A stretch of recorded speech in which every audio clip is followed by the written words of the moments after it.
महाराष्ट्राचा आवाज आपल्या हक्काचा। नवा आवाज महाराष्ट्र न्यूज चॅनल मध्ये आपले स्वागत आहे। तर पाहूया आजच्या महत्त्वाच्या काही घडामोडी। अंबरनाथच्या लोकनगरी मैदानावर पडदे लावून नव्या अनधिकृत गाळ्यांची उभारणी सुरू करण्यात आली आहे। अंबरनाथ शहराच्या प्रवेशद्वारावर असलेल्या या पत्र्यांच्या अनधिकृत गाळ्यांबाबत आजवर माध्यमांनी अनेकदा बातम्या प्रसारित करूनही त्यावर कारवाई झालेली नाहीये। त्यामुळे अतिक्रमण विरोधी पथकाचे प्रमुख नरेंद्र संखे यांचे गाळे उभारणाऱ्या भूमाफियांशी लागेबांधे आहेत का असा प्रश्न विचारला जातोय।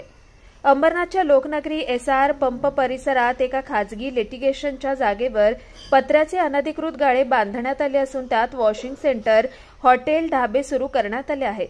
या अनधिकृत गाळ्यांबाबत माध्यमांनी बातम्या प्रसारित केल्यानंतर अतिक्रमण विभागाचे अधिकारी नरेंद्र संखे यांनी बॅक डेटेड नोटीस बजावत कागदी घोडे नाचवले, पण पुढे काहीच कारवाई केली नाही। त्यामुळे गाळे उभारणाऱ्या भूमाफियांची हिंमत वाढली असून त्यांनी हिरवे पडदे लावून आणखी अनधिकृत पत्र्यांचे गाळे उभारायला सुरुवात केली आहे। हे गाळे उभारण्यामागे स्थानिक भूमाफियांचा हात असून भूमाफिया अंबरनाथ पालिकेच्या अतिक्रमण विभागाचे लागेबांधे आहेत का असा प्रश्न आता सर्वसामान्य लोक विचारू लागले।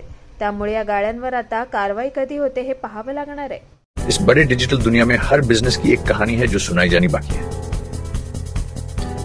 THRM में हम आपके डिजिटल सपनों को हकीकत में बदलते हैं। सोशल मीडिया से लेकर वेबसाइट्स तक, SEO से लेकर गूगल माई बिजनेस तक हम आपकी ऑनलाइन प्रेजेंस मैनेज करते हैं, वो भी ऐसे प्राइसेस में जो आपकी जेब पर भारी ना पड़े। उल्लासनगर से लेकर फोर्ट मुंबई तक हम आपके डिजिटल सफर में आपका साथ देंगे। हमारे साथ जुड़िए और अपने बिजनेस को डिजिटल युग में फलते फूलते देखिए। THRM डिजिटल मार्केटिंग एजेंसी, जहां से आपका डिजिटल सफर शुरू होता है। बातम्या पाहण्यासाठी चॅनलला सबस्क्राइब करा, बेल आयकॉनवर क्लिक करा आणि रहा सतत अपडेट। तुमच्या परिसरातील काही घडामोडी किंवा समस्या असतील तर आमच्या वृत्तवाहिनीला संपर्क करा आणि तसेच सतत अपडेट राहण्यासाठी आमच्या वृत्तवाहिनीला सबस्क्राइब करा आणि बेल आयकॉन दाबायला विसरू नका।